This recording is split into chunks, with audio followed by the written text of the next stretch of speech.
Let's take a look at measures of central tendency, commonly referred to as average. All averages must be within the range of the minimum of the data set to the maximum of the data set. And this is true for the median, along with other measures of central tendency. The median is defined as the middle score. Now I'm going to show you a couple of ways of finding the median from a data set. Let's look at our first example. We have a data set of 3. Somebody scored a 10, somebody scored an 8, and somebody else also scored an 8. So we're going to look for the median, the middle score. One technique is to take away a high score, match it with a low score, and keep on doing this until we wind up with a score in the middle, and that will be the median. One mnemonic device that I use in doing this is that old Scottish song, "You take the high road and I'll take the low road, and I'll be in Scotland afore ye." Well, let's try it like this.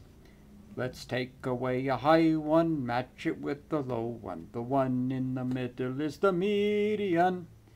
And that particular technique gives us a median of 8. Now, does that match our error check of looking at the maximum and the minimum for this data set? We had a minimum of 8, we had a maximum of 10. Yes, we are within that range. That could be the median. Well, let's try to find another approach to finding the median, and that is by looking at the ranks and specifically finding the middle rank. And here is the formula. We take our total number of scores, add 1 to it, and divide by 2. We look at this data set.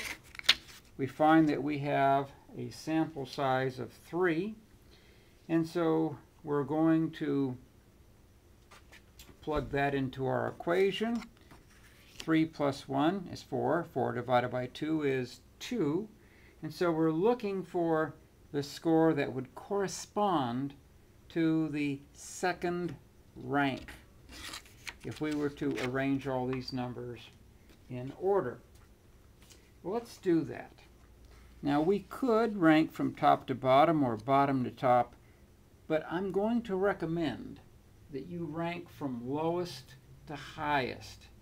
And I'll get into the reason for that later on when it comes to entering ordinal data in an Excel or SPSS spreadsheet. But right now, let's just get into the habit of ranking lowest to highest. So our first lowest score would be either this 8 or this 8. They scored the same, therefore they should have the same rank. And actually they are tied for the rank of first, but they're also tied for rank of second. So if you sort of average these two ranks, each of these subjects should get a rank of 1.5. Now actually one would have the rank of 1, and one would have the rank of 2, but we're just going to say a rank of 1.5 for each. Now third place, last place, would obviously go to our highest score of 10. So now what would be our middle rank? Who had the rank of 2? Well, one of these guys who got the 8. So the score of 8 corresponds to the middle rank. So the median is 8. Now don't call the median 2. That's the middle rank. The median is the middle score. Now one way to check on this, again, go back to the maximum and minimum range, and our particular median must be within that range. Now, if you made the mistake, as many students do, of calling 2 your middle rank your median, you would immediately see the error of this because 2 is not within the range of 2 to 8. Well, let's try a larger data set, one with an even number of items within it. Let's look at this data set, 7, 5, 3, and 2. The first thing we should do, once again, is take a look at our minimum and our maximum, because any median or other measure of central tendency that we get must be within this range. So let's take a look at the sample size. This time it's going to be 4. And let's first recognize that we're going to wind up with 2 numbers in the middle. Let's try. First you take a high one, match it with the low one, and then we're winding up with 2 numbers in the middle, 5 and 3. We don't have just one middle score, we have 2. Well, let's sort of average them and look at half the distance between them. The average of 3 and 5, the mean between them would be a 4. So 4 is going to be our median. Is that within our range of 2 and 7? Yes, it is. It passes that error check. Now let's look at the other technique of determining the median, associating it with our middle rank. So here's our formula once again, n plus 1 divided by 2. We had a total of 4 subjects in our data set.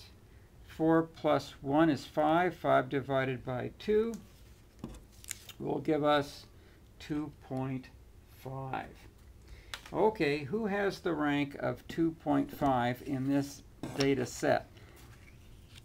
Well, the 2 would receive the first rank, the 3 would come in second, the 5 would come in third, and last place would be the 7. So who has the rank of 2.5? Well, that would be between the 3 and the 5. So once again, we're going to have to average the 3 and the 5, and we are going to get the total of 4. 4 is our median, and yes, that is within the range that we have spoken of. So that is the median, a measure of central tendency, that is the middle score.